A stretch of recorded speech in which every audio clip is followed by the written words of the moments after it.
Today, Apple announced the brand new 2018 iPad Pro. So in this video, I'm going to break down the good, the bad, and the ugly about these new iPads. Let's go.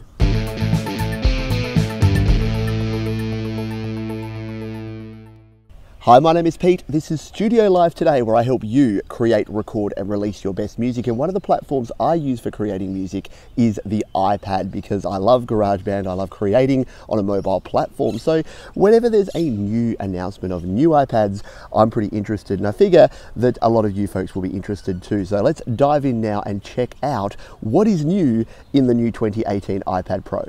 So this is not going to be an exhaustive list. You can check out the video that Apple put out, which I'll link in the description below if you want to check out all of the cool, shiny new features. But I thought I would just touch on some of the subjects that are making people either very happy or a little bit concerned at the moment. So there are two different screen sizes in the new iPad Pro. You've got the 11-inch and the 12.9 inch. So similar to what we've had in the past, the smaller and then the big boy as well.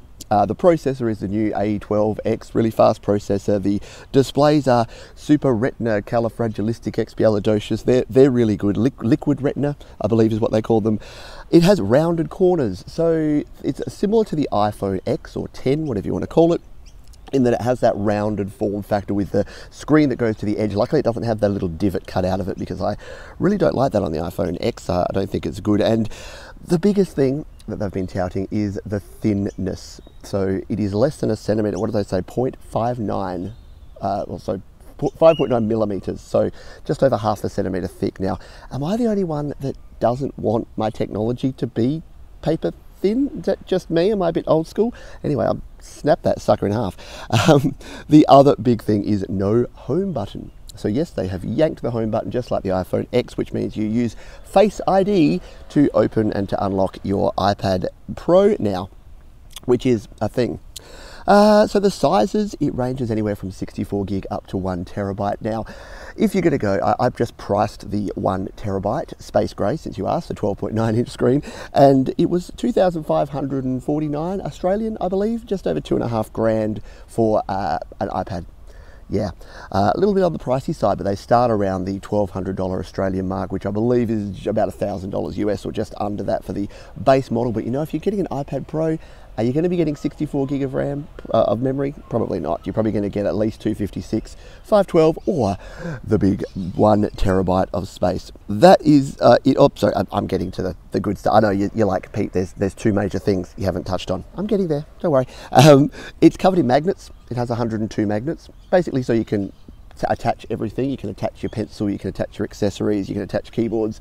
Yeah, so it's all magnetized. Yeah, again, I'm old school, but magnets and data always scared me together, because your floppy disk you'd kill with magnets. Anyway, that's not relevant. So, all right, let's get to the two biggest things, because I did a video a couple of weeks back where I speculated that they would be getting rid of the headphone jack in the new iPad Pro, and yes, they are. So there is no headphone jack in the 2018 iPad Pros.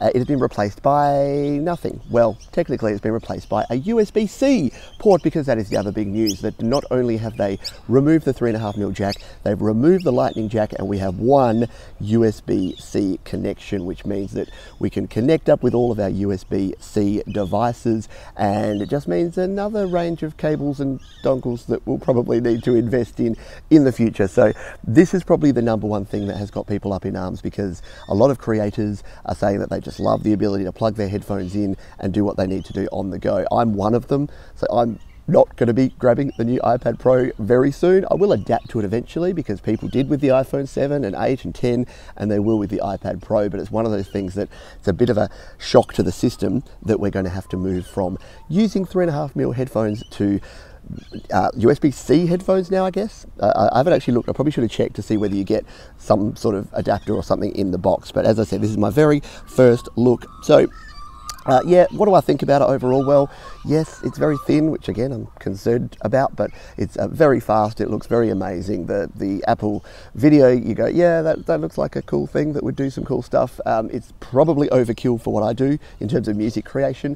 I don't really want to invest in a whole new infrastructure and new things. I'm assuming that things like my USB keyboards and interfaces, I'll just need to get some sort of adapter to change those from USB to USB-C. So I'll look into that as we go. But But yeah, all in all, it's a thing. It's a new iPad. It's a new iPad Pro. Like I said, a lot of people are happy. More people that I'm seeing online are unhappy, but you tend to see that whenever there is anything new. But I want to know, what do you think? Are you lining up? Have you got your checkbook out already? Are you going to be buying the new Apple Pro here for upwards of $2,000? Maybe. All right. Thanks for watching. If you've got any other comments, questions, or suggestions, you can leave those down below, and I'll see you on the next video. Hey, thanks for sticking around. I realised halfway through that I'm sitting under a tree that is covered in bees. So I'm going to skedaddle and make my way on. But if you'd like to subscribe to the channel, you can click on the Studio Live Today icon in the top corner, and I'll see you next time.